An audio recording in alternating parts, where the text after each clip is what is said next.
Bismillahirrahmanirrahim. Assalamualaikum warahmatullahi wabarakatuh. Pada kesempatan kali ini, saya akan membahas tentang Ibnu Khaldun, sang bapak sosiologi dan ilmu sejarah. Ibnu Khaldun atau nama lengkapnya Abdullah Ar-Rahman Ibnu Muhammad adalah seorang keluarga bangsawan. Ia lahir pada tahun 1332 Masehi atau 723 Hijriah di Tunisia. Keluarga Ibnu Khaldun berasal dari wilayah Seville, Andalusia atau Spanyol masa kini.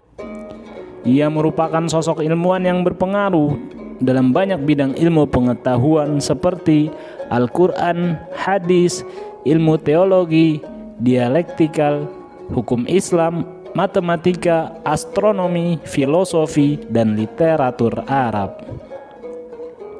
Ilmu-ilmu tersebut ia pelajari di Tunisia dan Maroko. Dan semua ilmu itu ia pelajari dalam waktu singkat.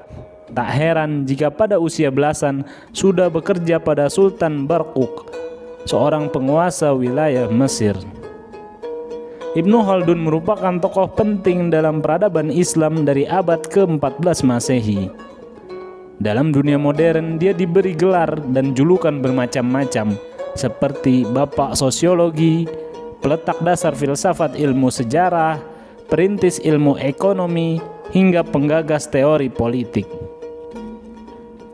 Sejak muda, Ibnu Khaldun sudah terbiasa berhadapan dengan berbagai intrik politik antar penguasa wilayah.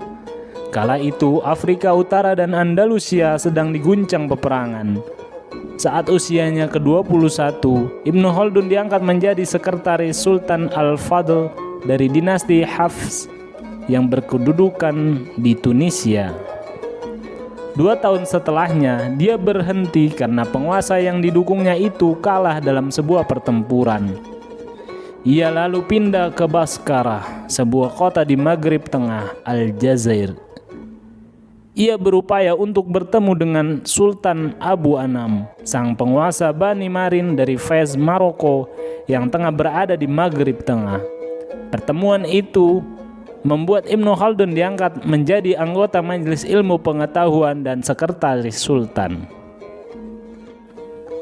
Pada 764 Hijriah, ia terdampar di Granada. Sultan Bani Ahmar menyambut kedatangannya dan mempercayainya sebagai duta besar kenegaraan di Castilla, sebuah kerajaan Kristen yang berpusat di Seville. Tugasnya dijalankan dengan baik dan sukses, namun tak lama kemudian hubungannya dengan Sultan retak. 2 tahun berselang, penguasa Bani Hafs, Abu Abdillah Muhammad, mengangkat dia menjadi Perdana Menteri sekaligus khatib dan guru di Bijaya. Setahun kemudian Bijaya jatuh ke tangan Sultan Abul Abbas Ahmad, gubernur Konstantina. Ibnu Khaldun lalu hijrah ke Baskarah. Ibnu Khaldun kemudian berpihak kepada Abdul Aziz dan tinggal di Baskarah. Tak lama kemudian Tilmisan kembali direbut Abu Hammu. Ia lalu menyelamatkan diri ke Fez, Maroko pada 774. Saat Fez jatuh ke tangan Sultan Abul Abbas Ahmad, ia kembali pergi ke Granada buat yang kedua kalinya. Namun penguasa Granada tidak menerima kehadirannya. Ia kembali lagi ke Tilmisan. Meski telah dikhianati, namun Abu Hammu menerima kehadiran Ibnu Khaldun. Sejak saat itulah Ibnu Khaldun memutuskan untuk tak berpolitik praktis lagi. Ibnu Khaldun lalu tinggal di Qa'lat Ibnu Salamah selama 4 tahun dan menetap di tempat itu sampai tahun 780 Hijriah. Dalam masa itulah Ibnu Khaldun melahirkan sejumlah karya yang monumental. Diawali dengan menulis kitab Al-Muqaddimah yang mengupas masalah-masalah sosial manusia. Muqaddimah merupakan karya yang melejitkan nama Ibnu Khaldun dalam peta peradaban Islam. Buku ini dianggap sebagai uraian yang paling sistematis tentang seluk-beluk ilmu sosial. Lantaran itu, pembacanya dapat memahami secara mendalam situasi dunia muslim dalam abad pertengahan. Ibnu Khaldun juga menulis kitab Al-Ibar pada 780 Hijriah. Ibnu Khaldun sempat kembali ke Tunisia. Di tanah kelahirannya itu, ia sempat merevisi kitab Al-Ibar.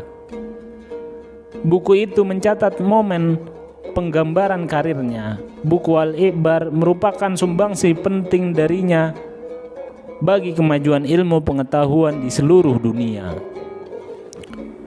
Buku Al-Ibar pernah diterjemahkan dan diterbitkan The Slant pada 1863 dengan judul Les Prolegomènes de Ibnu Khaldun. Dr. Brian S. Turner, guru besar sosiologi di Universitas Aberdeen, Skotlandia, dalam artikelnya The Islamic Review and Arabic Affairs 1970-an mengomentari sejumlah karya Ibnu Khaldun. Turner mengatakan, tulisan Ibnu Khaldun tentang sosial dan sejarah merupakan satu-satunya karya intelektual yang diterima dan diakui di Barat. Tulisan-tulisan sosial sejarah dari Ibnu Khaldun hanya satu-satunya dari tradisi intelektual yang diterima dan diakui di dunia Barat, terutama ahli-ahli sosiologi dalam bahasa Inggris, ujar Turner. Selain terkenal sebagai penulis sejarah dan manusia, Ibnu Khaldun juga dikenal sebagai seorang kritikus sejarah yang disegani. Dalam kitab Muqaddimah, Ibnu Khaldun mengungkapkan bahwa sesungguhnya ilmu sejarah merupakan disiplin ilmu yang mazhabnya tinggi, manfaatnya besar, dan tujuannya mulia. Menurut Ibnu Khaldun, banyak sejarawan, ahli tafsir, dan ulama penukil terkemuka yang melakukan kesalahan dalam mengemukakan hikayat-hikayat dan peristiwa-peristiwa sejarah. Hal itu terjadi karena mereka begitu saja menerima informasi sejarah itu tanpa memperhatikan nilainya. Ada satu pernyataan Ibnu Khaldun yang dijadikan pijakan bagi para ilmuwan hingga kini. Pernyataan itu adalah, sejarah adalah subjek menuju hukum-hukum universal. Ia kemudian wafat di Kairo, Mesir pada tahun 1406 Masehi atau 808 Hijriah. Wallahu a'lam bissawab. Wassalamualaikum warahmatullahi wabarakatuh.